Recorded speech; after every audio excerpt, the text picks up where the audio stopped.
We have had some major developments this week in the battle over women's health and the freedom to make decisions about our own bodies. A growing number of Republican-led states now pushing to further restrict access to abortions.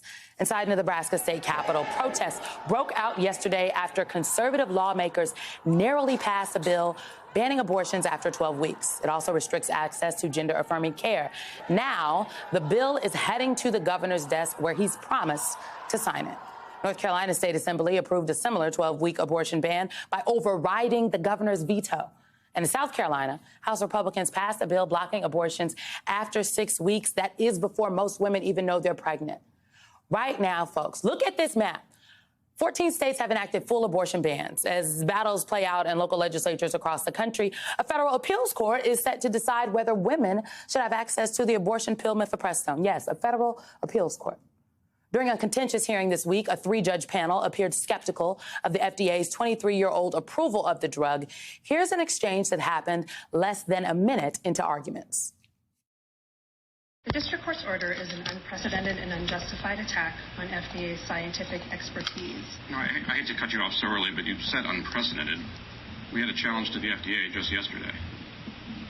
You had a challenge to the FDA, yes, but I don't think there's ever been any court that has vacated FDA's determination that a drug is safe to be on the market. It's not a court's role to come in and second-guess their expertise, and no court has ever done that. Why not just focus on the facts of this case rather than have this sort of FDA can do no wrong theme?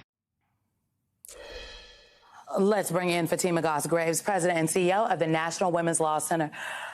Fatima, you just heard it. You heard it in that clip. The judges repeatedly questioned the expertise of the FDA. At times, I listened to the hearing because I have nothing to do on my day off. And at times, the judges actually seemed confused about what role doctors actually played. They didn't even really know the process. They didn't know how you prescribe the pill, the mifepristone. Can you clear this up for us? Are there any legitimate concerns about safety, about efficacy, effectiveness when it comes to mifepristone? You know, the medication abortion is safe, it's effective, and there's no confusion on that front. Hundreds of studies have said that. Over 20 years, it's been in use. The forum that the Fifth Circuit hearing was, it was basically a forum for misinformation and confusion. And that is precisely the point. If you listened into the argument, you would be like, you would not know that mifepristone, the medication abortion pill, was safer than most of the drugs that people have in their medicine cabinets. It's safer than Viagra. It's safer than Tylenol. So I just want to be clear. That hearing itself was a forum for misinformation, but that was the point. They are not confused about their strategy here. They are trying to confuse the public right now. And the good news, and I actually think it's really important for me to say this today, is that, you know, listen, I don't have confidence in what happened in that hearing, but there is a stay in place.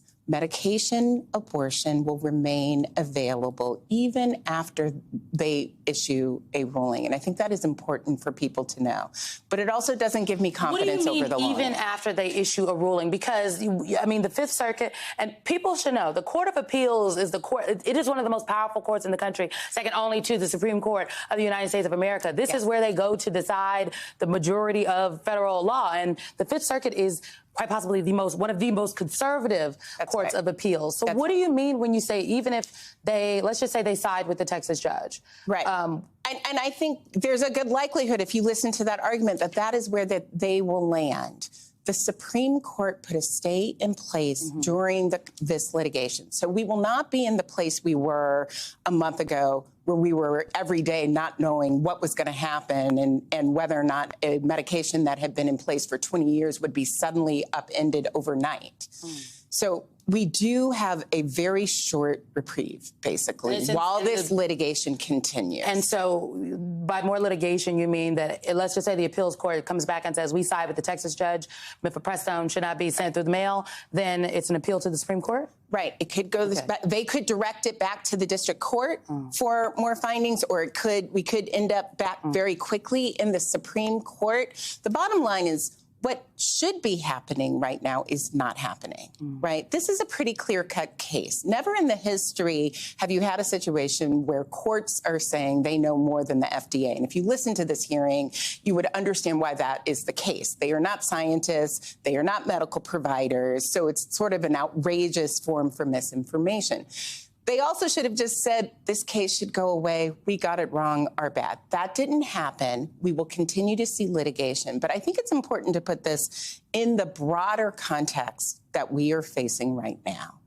They are going after abortion access by any means necessary, right? It's been a year almost since the Dobbs decision came down, since the court basically said states can do effectively whatever they want here, right? And that is what we have seen. I'm thinking about North Carolina as you say this. We talked about it in the open, but North Carolina's Governor Roy Cooper, who is a Democrat, he was on MSNBC Today with my colleague Jonathan Capehart, and I want to play for you some of what he had to say because he issued very dire warnings. Play. This legislation slaps women in the face. It's an insult. Women will die because of these bans, and women's health will be hurt in all of these areas, particularly women who have hourly jobs, already have children, don't have a high income. You're going to see a lot of people suffer.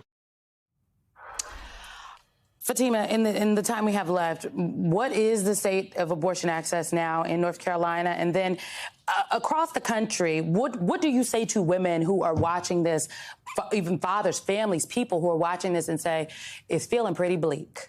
Yeah, you know, he sounded pretty angry, and I think he's joining the majority of this country who is more and more angry. They have now banned abortion in North Carolina at 12 weeks.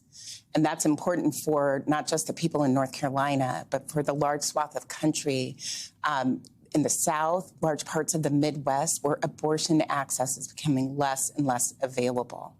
And what that means is that people are going to be put in harm's way. We now know the stories that have happened over this last year. People who have, whose lives have been put in jeopardy, people who've had to travel hundreds, if not thousands of miles to get care. The common thread here is that you have a state denying people their freedoms, denying people their health care, and it's just not okay. Fatima Cosgraves, thank you for the real talk. I don't feel hopeful, but I do feel educated, and that's half the battle right there. I appreciate your time.